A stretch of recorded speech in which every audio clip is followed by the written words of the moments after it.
نحمده ونصلي على رسوله الكريم اما بعد فاعوذ باللہ من الشیطان الرجیم بسم اللہ الرحمن الرحیم۔ شروع اللہ کے نام سے جو بڑا مہربان نہایت رحم کرنے والا ہے۔ ناصر آفیشیل 126 کے ساتھ میں حاضر ہوں۔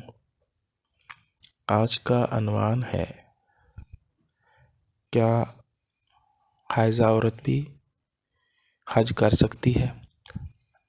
تو یہ اکثر سوال آتا ہے عورتوں کے ذہن میں کہ اگر عورت کو حیض آ جائے تو کیا اس صورت میں بھی حج کر سکتی ہے؟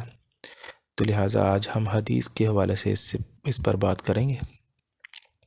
اس سے پہلے کہ میں اس کے حوالے سے بات کروں، آپ لوگوں سے گزارش ہے کہ میرے چینل کو سبسکرائب کر دیں، ویڈیو کو لائک اور شیئر کر دیں اور بیل آئیکن کو پریس کر دیں تاکہ ہر ویڈیو آپ تک پہنچ سکے۔ تو چلتے ہیں آج کی تعبیر کی طرف، آج کے موضوع کی طرف۔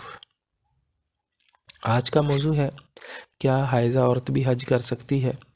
تو ایسی صورت میں حدیث نمبر 294 صحیح بخاری کی حدیث ہے۔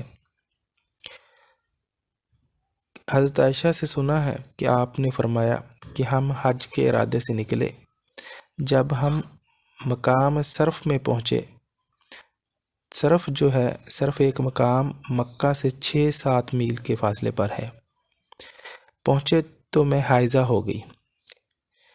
اس رنج میں رونے لگی کہ رسول اللہ صلی اللہ علیہ وسلم تشریف لائے۔ آپ صلی اللہ علیہ وسلم نے پوچھا تمہیں کیا ہو گیا؟ کیا حائضہ ہو گئی ہو؟ میں نے کہا ہاں۔ آپ صلی اللہ علیہ وسلم نے فرمایا کہ یہ ایک ایسی چیز ہے جس کو اللہ تعالیٰ نے آدم کی بیٹیوں کے لیے لکھ دیا ہے، اس لیے تم بھی حج کے افعال پورے کر لو، البتہ بیت اللہ کا طواف نہ کرنا۔ حضرت عائشہ رضی اللہ تعالیٰ نے فرمایا کہ رسول اللہ صلی اللہ علیہ وسلم نے اپنی بیویوں کی طرف سے گائے کی قربانی صرف ایک مقام ہے جہاں پر انہوں نے کی تھی۔ تو یہاں پر اس حدیث سے پتہ چلتا ہے کہ صرف اور صرف عورت طواف نہیں کر سکتی بیت اللہ کا، باقی پورے جو ہیں حج کے جو ہے وہ قائد جو ہے وہ ادا کر سکتی ہے۔ تو لہٰذا اس حدیث سے ثابت ہے۔